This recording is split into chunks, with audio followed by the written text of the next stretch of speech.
Man, MX24 TV, as always, every single weekday from 3 to 4 p.m. we have MX Live, where we have the best conversations, the biggest interviews with the greatest guests, and today is no exception. Very, very happy. I was actually telling my guests, I am surprised I haven't done a couple of backflips today because I'm super excited. I was just saying last week I have the best job in the world because I get to work with the best people and I get to talk to the best people in front of the best people. That's you know, the fans, because nothing we do here can be done without you. I always say, you know, from the performances to the movies you watch, you guys spend your hard-earned money, right? You take out your time, you know, to watch us, to listen to us. So we're very, very grateful. And I hope, you know, the year has kicked off very well for you. If you have any New Year's resolutions, please try your best to stick to them. I know it's not easy, but we know you're going to get through. Please send us messages, MX24 TV, every single platform. The hashtag is MXLIVE. With every single thing we talk about, we post on social media from X to Facebook to Instagram to keep you as updated as possible. And I promise you today's conversation is one you do not want to miss. So sit back,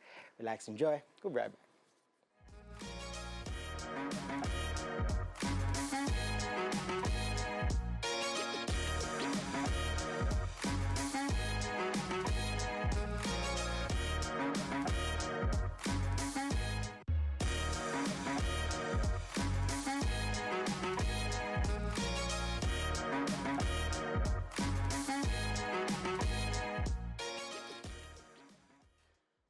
Welcome back, guys. Still live as always, MX24 TV. The hashtag is MXLive. We're always on from 3 to 4 p.m. And I am very, very happy today because, you know, one thing about great men is we're usually in black. So, you know, I have a great man in the studio, so we understand each other. Hello, Jim. What's up, big man? How you doing, man? How's it going? Is the composure working? Because I'm trying not to, like, you know, I'm trying not to break character. Yeah, right? I'm trying to get my lines right. I'm trying. I first want to say thank you so much for making time. I don't know if you're at that point or if you're past that point where you understand the fan base you've created over the years. And that's how I want to start this conversation. Are you used to this now? When you meet fans, you saw everybody in the studio excited, you know, being in Ghana, everybody saying, oh, Jim Iyke is here. Myself telling you how much of a fan I am. Are you used to this at this point in your career? I think I've been famous almost all my life. Yeah. I started this when I was barely 18. Wow. Yeah, so basically, I'm in my early 40s, so you can imagine the time span. I've gone through the whole throes of fame, where I can read a room. I can almost walk into a room and I'll know who has animosity, I'll know who to say hi to, who to ignore, who to... It's an energy spectrum that you come to master as you go along. And I'm now at that level. I've gone through the level, the crazy level as well, where it's a notion, it's a lifestyle for you to, you come with the entourage, you come with the noise, and you want to be recognized. But I've also gone to that next level. I think the level I've been the last, I'll say 6, 7 years of my life. I'm a businessman now, basically. I'm an entrepreneur. Certain things are expected of you. I have people under my belt. I'm busy thinking about salaries every other time and putting things together. So if there was ever an example, a physical example of going through the different tiers of fame, I'm it.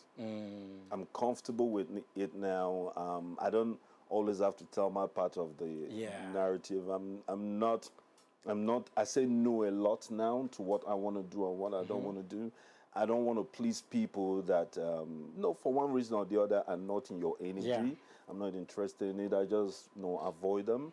I'm also at that level where I just want to lift.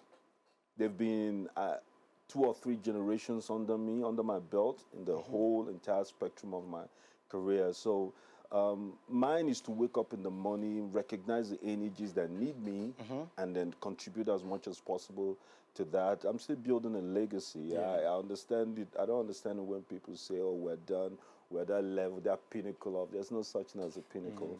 Every day I set new goals. Every day I try to achieve different things. Every time I see a smile on somebody's face is a great blessing for me right now.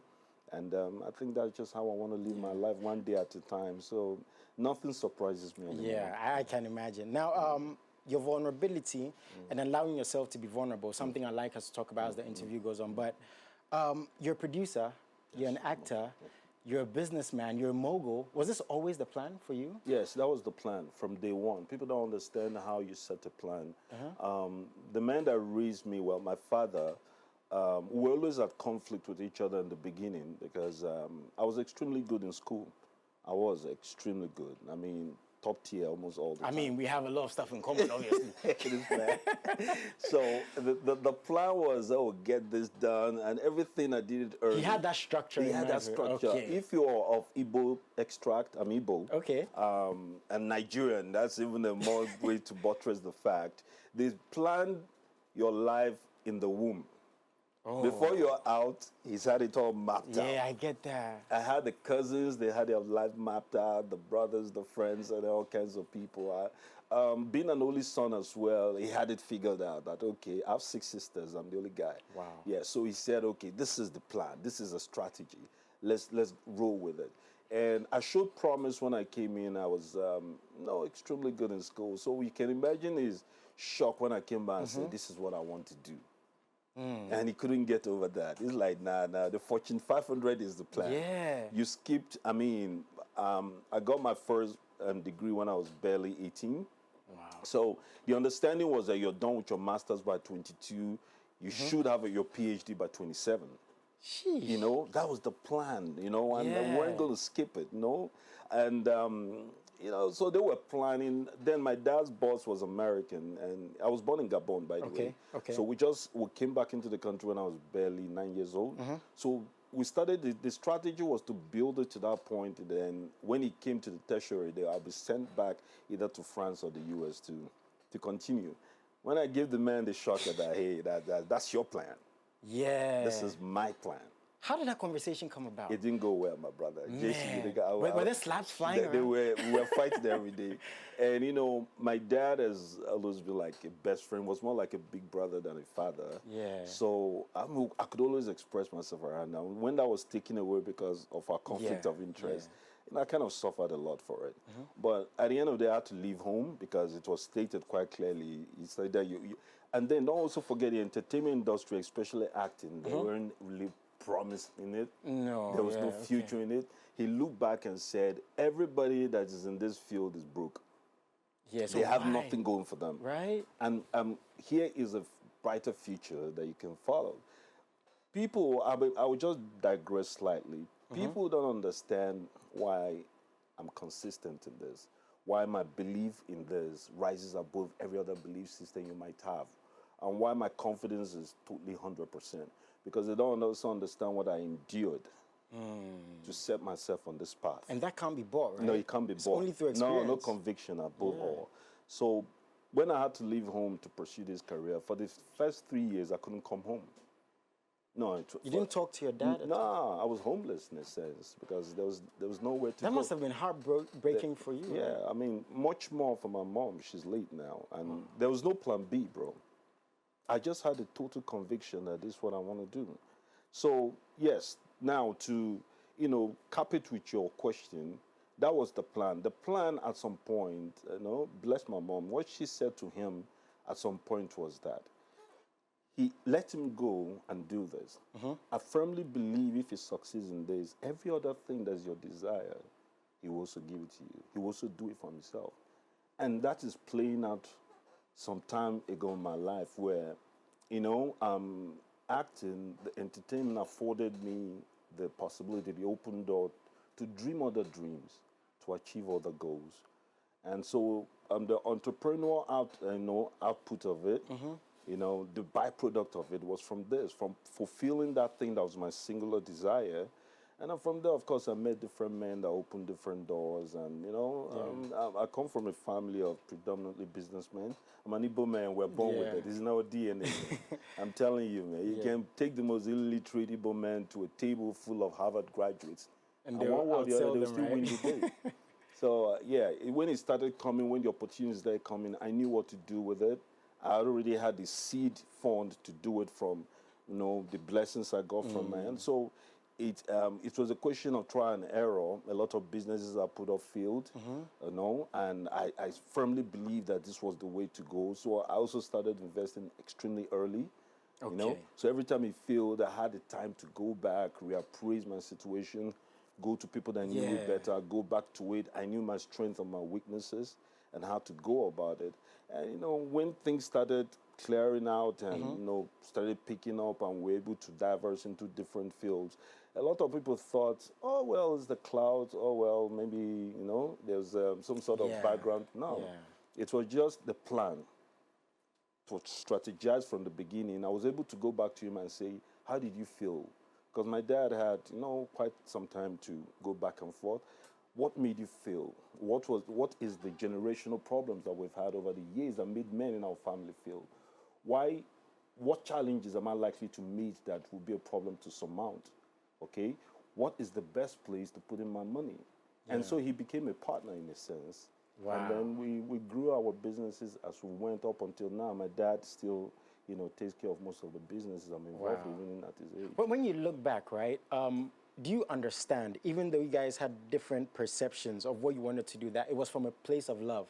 Because whenever I talk to creatives, right, and I ask them, some people who are in this position that you were in then, my parents don't agree with what I'm doing, right? They want me to do this, but I want to do this. Again, so when you look back, can you understand that, okay, it was from a place of love, but he just didn't understand your dream? Let me start by commending you, Jason. You asked really good questions. Thank you. I'm a father now. It changes all the perspective. I have 2 lions at home right now, and sometimes when I see them, I just see so much of myself. It's shocking. Yeah. Okay, and the boys called me to a meeting once and sat me down, and they told me what the issue they had with me. People don't understand how it works, especially with raising men. You're not their friend. It's not a democracy. I make bold to say this anywhere in any school of thought. There are different stages of raising men. The beginning, yes, you nurture, you protect, you guide, you teach them what it means. They have to physically see you emanate that manhood in everything you do. There can't be too much weaknesses around them because they're a hero. You have that godlike image around them. The second phase is the rebellion, when they get into the late teens or the pre-adult, where they think, of course, the media these days have enforced all their belief system has somehow changed. You're from different generations. They will rebel in every way conceivable against you. You will be seen as the enemy. The third stage, where I am right now, is they become your friend. They become your partner. They've seen everything you're trying to protect them from, everything you train them to be, everything you are hard on them for. They've experienced it. Their heart has been broken. Men have cheated them. They've lost their way. They have seen it. They understand now that everything you did to groom them was for this. Then they will accept you in their full measure. So the world will eat and spit out your kids if you don't teach them the right thing. The mother is there to nurture. The mother is there. They can love to run to the mother for the love, for the nurturing, for all that. You're there basically to train, to infuse values in them that will give them survival instincts and capabilities for the rest of their lives. It is not an easy job. The father is not supposed to be celebrated in that right. The father is there for one thing and one thing alone, to enforce discipline. And trust me, you might be the bad guy for a while. Be comfortable with it. I'm comfortable with it. So it doesn't mean you can't love your child. They see so much. We're super cool with each other, but they also understand that a lot of things, I've seen them put themselves to, their mother will call to complain about something. And then before it gets to me, they'll put it together so they know. You understand me? They don't want to see that missed get call, their right? act together. They don't want to see that missed call. I've been in the middle of business meetings, and I'll say, stop.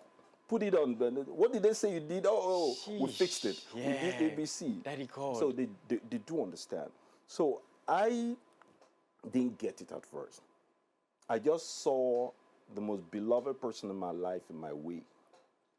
So he raised me differently. He raised me with a great deal of will. He also raised me with a great deal of voice. as I was barely 8 when my dad used to hand me newspapers then and say, listen, when I come back, I want us to discuss everything in this Now paper. I see why you passed all those exams. Yeah. You understand? So, and then he will have conversation with his friends, and he will make me come in and sit down, and I'm listening to this adult. Yeah. I didn't have friends. I couldn't hang with kids my age, man. What am I going to discuss with you? Yeah. I was locked in this adult conversation, politics, every sphere of life. I understood it implicitly. Where I didn't understand, I'll go to him, he'll explain it. So you can't expect now in my late teens, and after I'm already a graduate, that I won't have a mind on my own. But I also understand his place as a father, to guide, to protect, to usher me into different dispensations in life. And at first, it didn't dawn on me the proper way. But when you become a father, your whole narrative shifts. Your perspective shifts. Yeah. It's scary to think about. You see this little life, that I'm responsible for shaping this person's mind, body, and soul. And at the end of the day, if this little guy fails, it's incumbent on me. And then I'm going to do everything. That's why I say a conversation about your child is different. A man will go to war, a man will kill, a man will take life, will do everything necessary to protect his child. Yeah. When I came into that realization, my firstborn, I was at the hospital. They were trying to kick me out. I said, I'm not leaving. I just wanted to experience something different. Maybe it didn't dawn on me yet. So I needed to experience it. So before then, there was a 6'7" guy that was in the hospital. 6'7"? Yeah. And when they were having the baby and they saw it, dude fainted. So they had to drag him out. So when I came, I wasn't talking much. I was quiet. And the doctor said, I don't think you can handle this. I said, listen, I have to be here. So they gave me the scrubs, I wore the scrub. And I remember that first push, and I was looking at him, dude. Right. It hits different. So I witnessed the entire process, called the umbilical cord myself. I did it myself. Wow. And I went through the process. Mine is even worse because at some point they were going to do a cesarean because she wasn't pushing her first kid. Okay. And thankfully, the lady in the hospital in Atlanta that day is from Tanzania. Old values come into play. And said, listen, Jim, and she's a fan before I got in. Okay. She was all excited. So she was telling the other doctors, oh, he's famous, he's that. So she said, they're going to call her. I'm telling you, they're going to call her. So what I need to do is to tell her when she hears your voice, bro, everything is spiritual. If she hears your voice, she will push it out. Yeah. So they put me under her, and I was carrying her. And I was telling her, listen, you need to push that out. They're about to cut your pussy. No. I hope I can swear. They're about to cut in that moment. They're about to cut your moment. Bro, anything has to be said. So they're about to cut your private. I know how she is with her body. She's very particular about her body. They're about to cut this business. Yeah. If they cut it, it's not going to end well for you and me. I was turning into a joke. And I told her, you need to push our child out. So they literally they took him from me with the blood and everything on the scrubs. It changes your life, bro. When I got out of that hospital, I found somewhere private to cry. Wow. Yeah, bro, you're all emotion at that point. There's no shame in it. I just walked into a bathroom. I saw that father's crying. We joined the There's a guy pissing in the thingy. I was crying. I love to share that moment with Jim. It's very emotional. This is the first time I'm talking about. I went into a men's room full of emotion. Dudes were pissing and crying. I was looking for my spot to go and cry. That's like water from everywhere. Men that could not cry outside. Strong men. A 6'7" guy failed. Bro, I found one empty. I didn't want to cry. I get that. Close the toilet, sister. A moment like that, we understand. Bro, I cried my eyes Jim, out. with what you're saying right now, right? It's very interesting to me because back to masculinity and men, right? But what you're saying, there are a lot of young men who don't have fathers. A lot of young men who've grown up, they feel lost, they feel vulnerable, they don't have somebody to talk to. When you say what you say now, and I've seen on other platforms talk about these things, right? And I've seen men reacting emotionally under your post to what you're saying. It's like, bruh, I've never had someone talk to me about this. How do you handle that weight on your shoulders, right? Because you're indirectly a father figure to men who've not had fathers, men who've had, so to speak, weak fathers, right? We see commercials and TV shows where men are portrayed as weak, but we need strong men in society, right? Men who are going to protect and provide for their women, like you just said. As a man who's been through what you've been through, talking about this now, being vulnerable, how do you deal with this? Do you see it as a responsibility right now? You don't, because responsibility is just it has a particular function of weighing you down. You see it as a way of life. I never once thought that I'm responsible for shaping anybody's thoughts and propensity in life. I think it begins to give you a not some sort of self-importance, and it begins to open avenues and channels that you don't want to deal with. I just speak my truth, and I believe in speaking my truth is enough for anybody to garner an experience from it and forge their way in life. Or my truth might just amplify something you're going through in your life, and then you've seen somebody survive it, and it becomes either the litmus test or it becomes the formula to your solution. You know, so when I delve into these matters, sometimes, truthfully, you know, my dad and I were having a conversation. Again, I make referrals to my dad because he's the only man I really talk to. I'm not into friends and all that stuff. So when I talk with my dad, I believe he's the only person on earth that can tell me the truth regardless. And I believe he's the only one I can open to in my vulnerability, in my strength, and whatever. When I talked to him about it, he said, you know, sometimes I look at you like a man that's lived 10 lives. That's what your dad said? Yes, to me. Wow. Because he asked me once, for a kid that don't have the survival skills that, you know, we grew up middle class, you know, you understand? So to be out there homeless and chasing your dream without the support of your parents, I told him what I went through to survive. It might have hardened me in a certain sense. Yes, it will harden you. You become a little bit more of a skeptic. You become cynic. But again, it gives you a perspective and intuition in life that, trust me, no 4 rooms will offer you. So for me, for a long time, I didn't want to get into talking about it. As you know, I barely grad interviews. I don't do events. And I'm not into the big circle thing. But the one time I had, of course, the referrer to the interview, one time I had a chance, and I said, you know what, maybe it's time. And I talked about it, and I saw how it galvanized people in such a positive manner. I thought, okay, maybe I should talk about it a lot more, but in very controlled circumstances so that I will not be misconstrued. I don't want to be seen as the pedestal of where people look up to, and because some of what I say, some of my philosophies and ideologies in life might be anathema to others. It might be in opposition to people with cultural, spiritual, and, you know, orthodox beliefs. And I just felt this is an entitlement of my opinion. And if you seek your truth in some sort of measure, this is where you might find it. And if you disagree with me, I'd never position myself to be your mentor or the idol you look up to. This is just how I lived, and it worked for me. And so if you want to emulate certain things from it, of course, there are a lot of things people disagree with me, you know, like the private way I do things. I'm not putting my family out there, or not exposing my immediate family to anything, and living an extremely private life.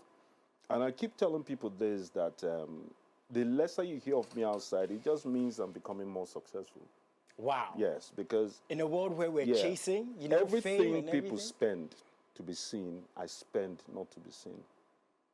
So, This is interesting. Yeah, everything people do to be seen, I spend twice that not to be seen. So I don't, trust me, it's everything I do. Every groundbreaking thing I do in finance or private matters, on personal enhancement or advancement, is geared to how I can enjoy a private life without the preview of other people. The premise is simple. It leaves less target in your life. The people around you can enjoy more of the fruits of your labor without being targeted. My son can walk in here and play at different airports. Nobody knows what he looks like. Okay? Yeah. I can date anybody. My first rule is I don't want to be out there. So what do you prefer? The guy that is out there, that is on social media, and you don't push your girlfriend and say you don't love her, no, right? that's a big lie. The exhibitionists are the ones that have been fake about it, and the ones that are really miserable. Wow. People that are happy are busy being too happy to let anybody in on it. People that are super rich are busy doing what super rich people do without anybody being in on it. Do you know how many Norwegian, Swedish, and people from Scandinavian countries are billionaires? Yeah. And they drive new Volvos where Can drive a small car, be a $10 billionaire. jeans, and they're in private jets flying all over the world, living the life. And then, of course, you juxtapose that against an American millionaire, that, say rapper that's worth less than $5 million, bought every car under car notes in the front of his house, and is paying a mortgage in the house, he's claiming it. And they're living the life. They're living a $50 million life with $5 million in their account. As opposed to the private life these guys live. I shaped my life with them. I'm telling you, because it's the true place you find joy. Have you always thought like this? I want to know. Or was it like in your career as you were growing up as a man, fighting on your own? No, I've been through the exhibitionist level where I just thought, this is how it is. There's a God factor to it. I couldn't really find peace, in certain places. And let me make bold by saying this. I think God gave me peace in my time of quiet. I couldn't find, most people find peace in chaos. After a bit of chaos, in their life, they will find peace there, then you'll be able to. Yeah. So I think God said it was simple. In all my chaotic part of my life, right, I enjoyed it immensely. I've always been a man of war, man. So bring it. I enjoyed it. People came to understand it and learned to avoid me, And in other fields, everything that I did in that life was in consonance with the industry. You have to be out there, you have to carry on to it. So when I became a father and I started living a lot more simpler life, and I started deviating, I started meeting certain men, because these are men you meet outside the comforts of your home. Your father won't teach you this. These are just men God brings your way. Okay. And I saw how successful they were. And I saw how they weren't out there. They were not in Forbes. They were not in conversations in Nigeria. I followed them around. I've seen their resources. I deal with their bankers, and I know what they own. Yeah. And I've been to their private houses, and I've seen stuff that's mind-blowing, and yet it's not out there. And they're extremely happy. There's no target on their back. They can send their family on their private jets to wherever. People don't know their kids. They raise their kids to traditional values. When they're in college, they still come back and work in the family business. They have some of the most grounded kids in the world, the most respectful kids in the world. And I compared it to the people that exhibitionists out there. The people, they really, quote and unquote, known billionaires. And how unruly their kids were, how crazy they were, how most of them were doped out on different substances. Yeah. And then I had to make a choice for myself. What do I want? What kind of life do I want? Is it plan A or plan B? I went to B to teach me how they became B. And I just became that person. And I found peace there. And I said, I'm not going to exchange this for nothing.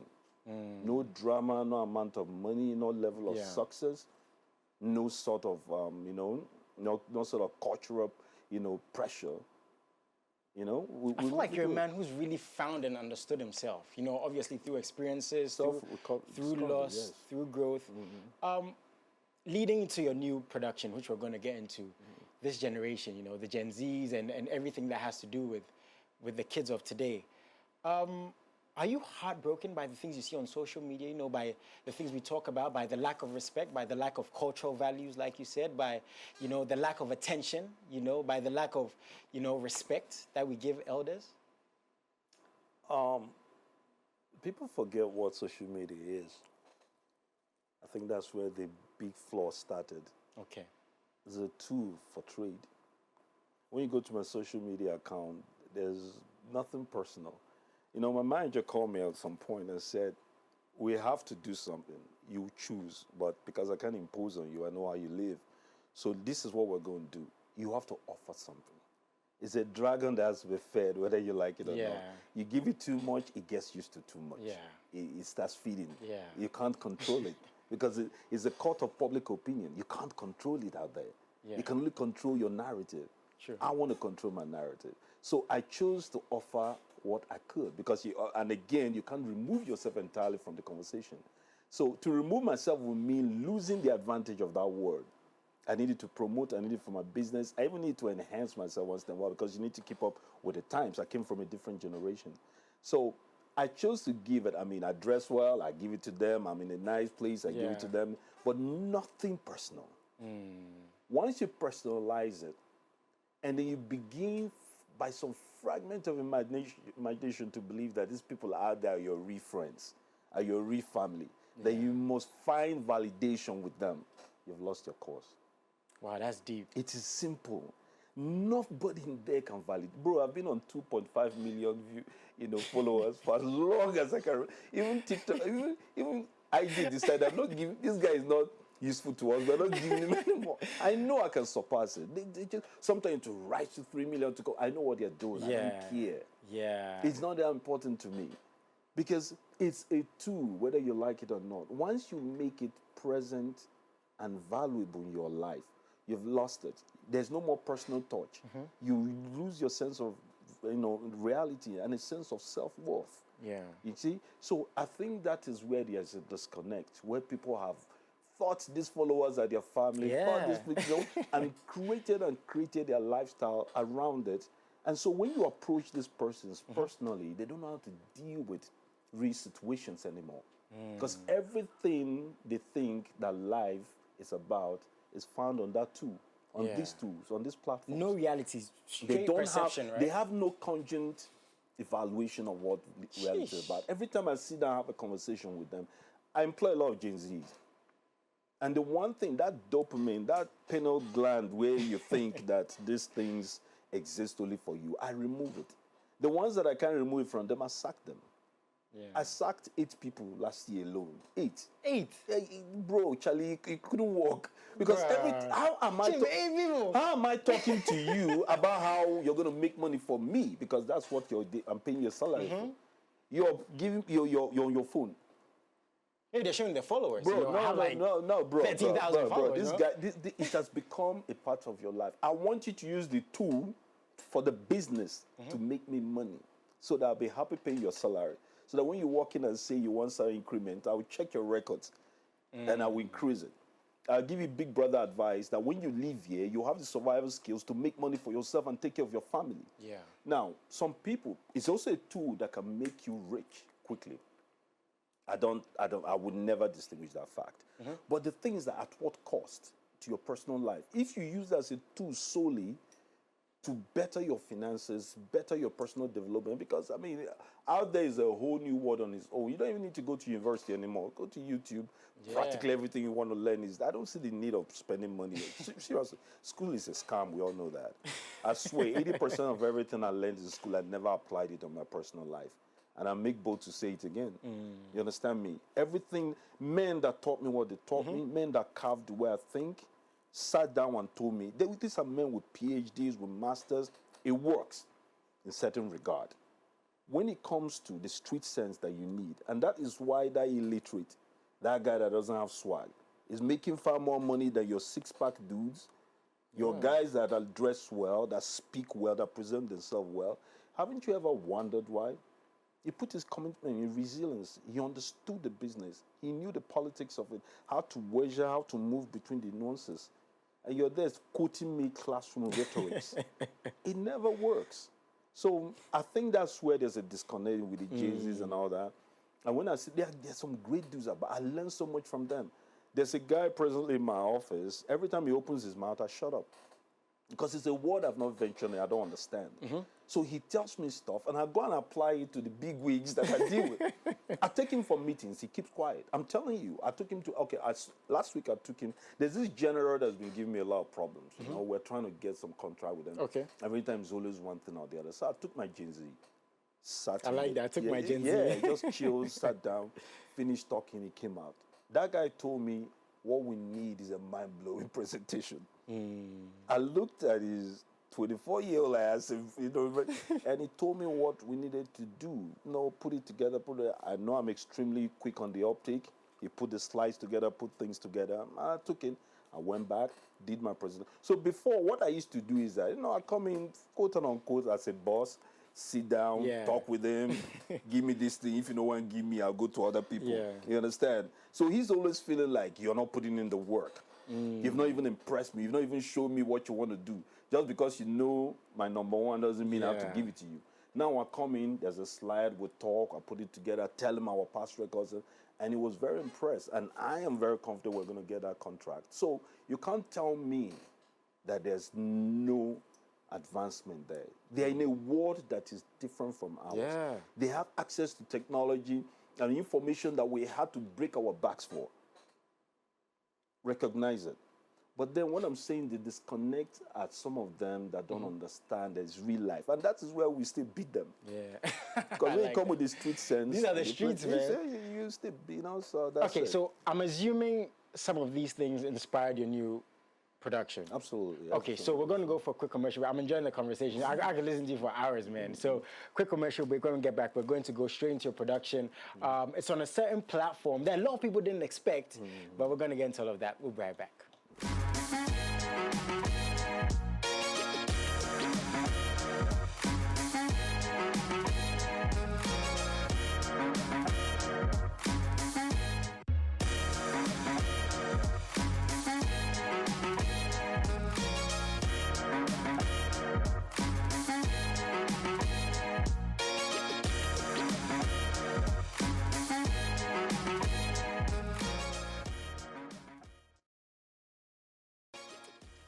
Oh, welcome back, guys. I don't have too much time, so I have to cramp in as much as I can with the legend himself. Are you used to that, the legend?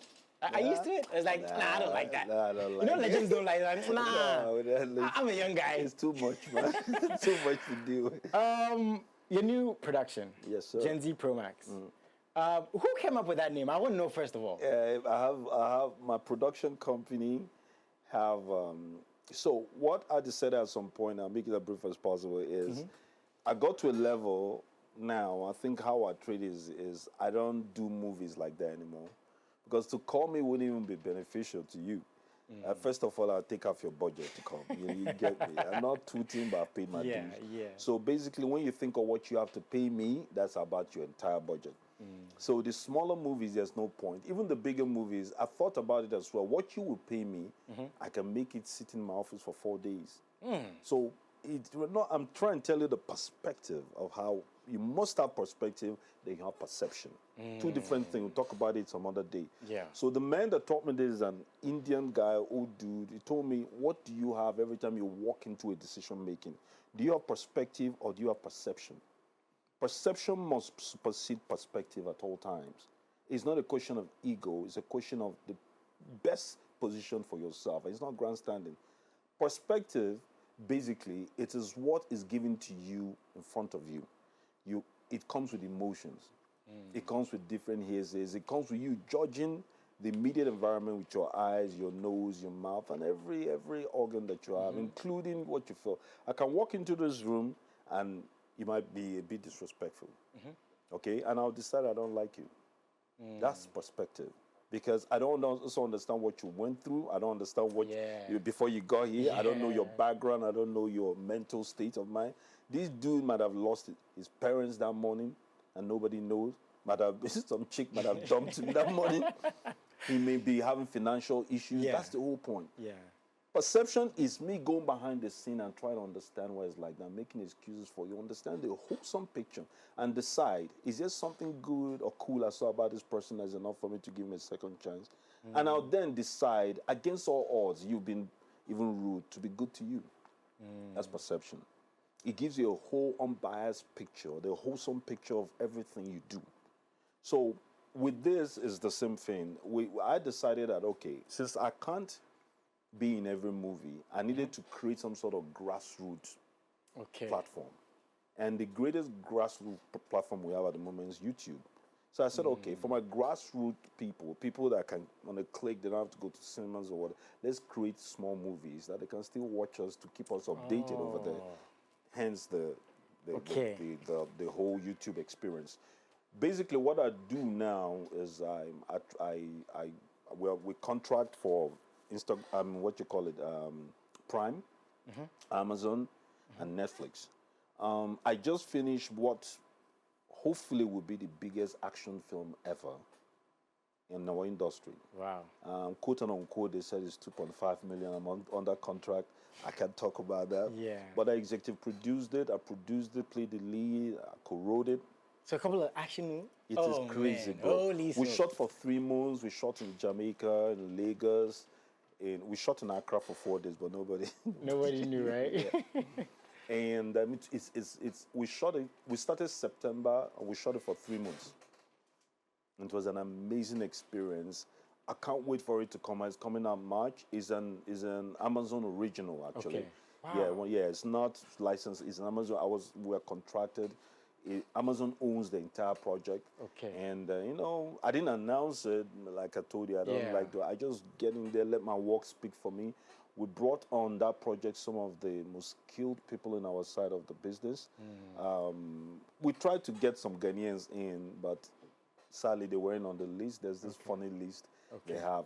Trust me, I kicked against that list. They say, hey, these are the persons who want to be involved. And at the end of the day, I think it's a production that will shift the whole narrative. So that's how I operate right now.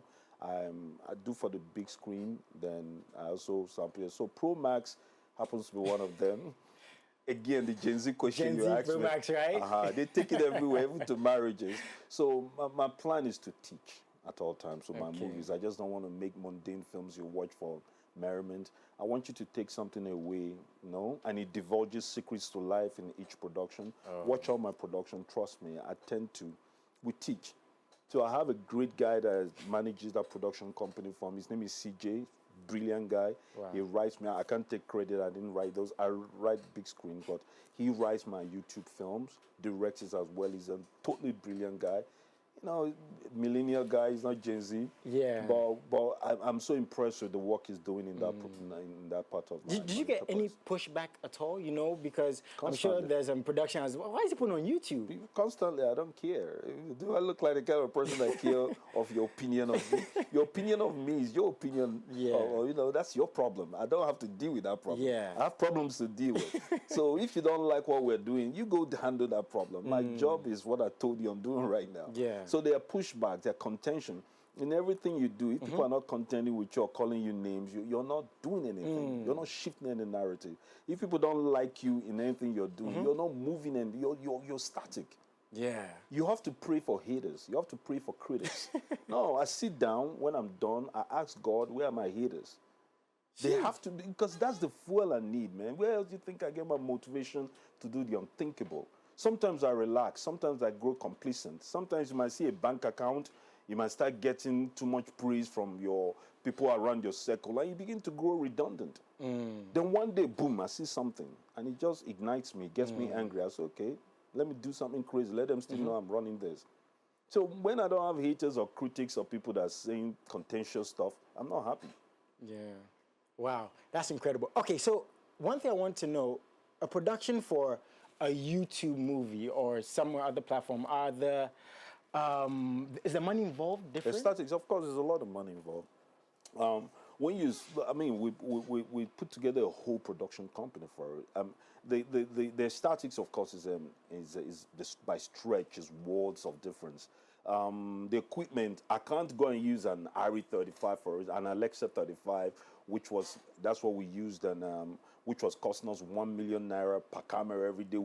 So that's 2 million naira per day, and we shot for 3 months. Do the math.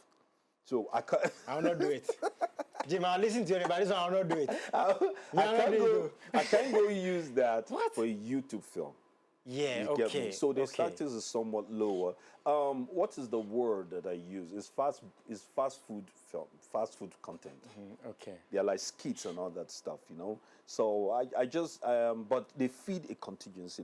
There's a certain community of people that enjoy. Imagine the grandmother is over in the US or in different diaspora, just there to take care of kids and all that. What do you think they get the entertainment from? That's It's true. YouTube. That's It's true. okay? And then when you look at the numbers, it's a game of numbers. People don't understand. Sometimes, I was ignorant like you on this. When I started seeing the kind of figures that jump out of this thing, I had to sit up and say, you know what, I'm going to give you the fun. Set this. We did one, and some funny figure came in. I'm looking at like, where did it come? I didn't even think. Like the same, Bro, right? as a businessman, when I saw it, I called him and said, what do you need for an outfit? He says, I'm sure I wrote that check so fast. That guy was shocked. I said, go and set this thing up, I beg. You know, I can't be available to shoot with you all the time, but anytime I'm available. So all they do is that they tell me 4 days. And then when we get in there for 4 days, they shoot me for 3 films. I shoot each film. They stop everything. They just shoot only my parts. Then I leave. And they continue. Wow, yeah. So the last time we did 10 like that. Bro, all those lines. Come on, I've done this. I mean, yeah, he's done this for years, so obviously you've seen a script. Come on, Jason. I mean, context, right? Because people are like, what? Yeah, that's it's crazy. second. You find out that it's second nature. Yeah. I mean, what advice, right, would you want to give before you leave? You know, young actors, actresses, businessmen, businesswomen, people who've even lost their way. People who don't know what they're doing in life. Please give us some advice. There's a plant called wisteria, and I want you to look it up. Wisteria will survive in any climate, any condition, and some really smart gardeners plant it first in there. No weed kills it because it survives every climate, every condition, any way you put it. It is what survives first before you begin to put the delicate plants around it, and it shields them, and it becomes an enveloping factor. I emulate my life after wisterias. You know, my dad told me once, if you ever, like I told you, he has a very extensive mind I tap from. And he said, go and look up wisteria. And I came out and said, it's a bloody plant. Why am I looking it up? And he said, if you look at the life, you know, of a wisteria, you understand why you must adopt it. Nothing shifts my conviction of self. And I think where, like I said, the disconnect is like fish out of water when you don't understand the source. And for a long time, I ran from it till I came to understand that this is the only source. It rises above my skill set, my connections, my worth, my value, my self-purpose, everything. And that's God. Believe me, I'm not here to preach, but I've been in dark holes in my life where I knew that I didn't know any man, anything that would save me except his name. And when I knew how to pronounce his name properly, how to be fearful of his name, how to love his name, how to project it in everything I do, whether I'm doing it right or wrong. And trust me, I've done it wrongly many times. It just doesn't matter. It's always going to be my winning force. That's why no man can surpass me when I'm coming to my circle, except I don't want it. Just pray I don't want what you have. Because if I come into your field, I will take it. Because I do my part, and that is my complete and absolute conviction that the only thing that opens doors for you is God. Every other thing is just the secondary. He gifted you, the skill set, everything you want is within you. So whenever, in the most dismissive, submissive way that I can, I sit down, dismissive in the sense that every other thing doesn't matter when I'm in his presence. I will never be as vulnerable before God as I am even with my own father. That is where I say, you gave me this and I can do it. This is what I'm going to do if you open this door for me. I'll bless others, I'll lift others in secrecy.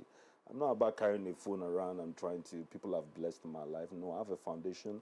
My baby sister runs it.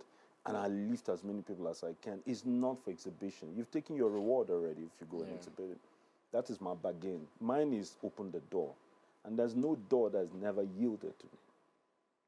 You understand me? Yeah. So I think for everybody that's starting, first of all, go for self-development. Forget every other thing happening around you.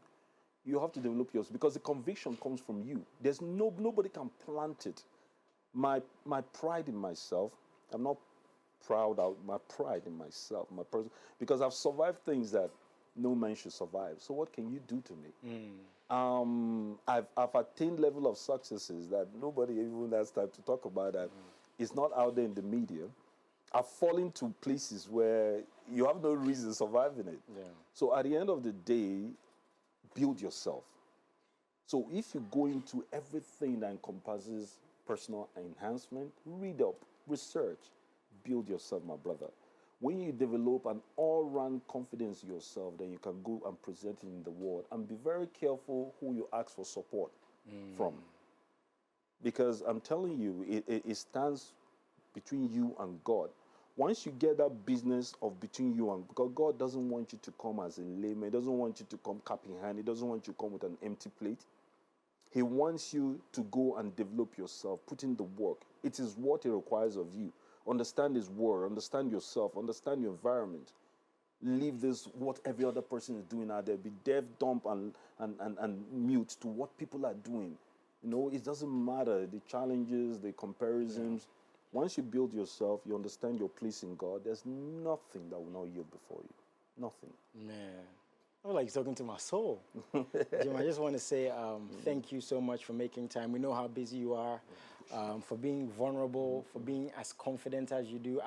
A lot of people see themselves in you, especially a lot of young men, like I said, who are lost, you know, can't find a way. We appreciate you. I don't know if you know this, but we really do appreciate you.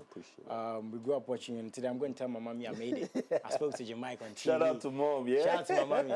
Spoke to Jim Iyke on TV. Before you do go, your movie, is it out? Is it on YouTube? Can we find it? When is it going to be out? So go to Jim Iyke TV. We've established a whole production company out there.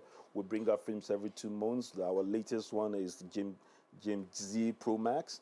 Okay, go there. It's a place of entertainment, a place you can chill with your better boo and just watch a movie. For those who have. For those who have. But it can be accessed in every device, right? Then the big one, the big gun, the smoking guns that, trust me, will change everything about African cinema as we see it. It's called Sin. Okay. So if you go to my IG page, you see excerpt of it. I signed papers, thick papers that say I can't bring out anything or talk about it till the guys will get them good. They're ready. They paid us seriously to shut up. So, but I will be able to talk about it from March because we are the last level of post-production now, and I'll be so happy to introduce a different class of thespians, actors, artists, artisans that worked in it. I had over 167 crew members on this set. Sheesh. We shot in 3 countries. We brought in new talent that people didn't know that existed.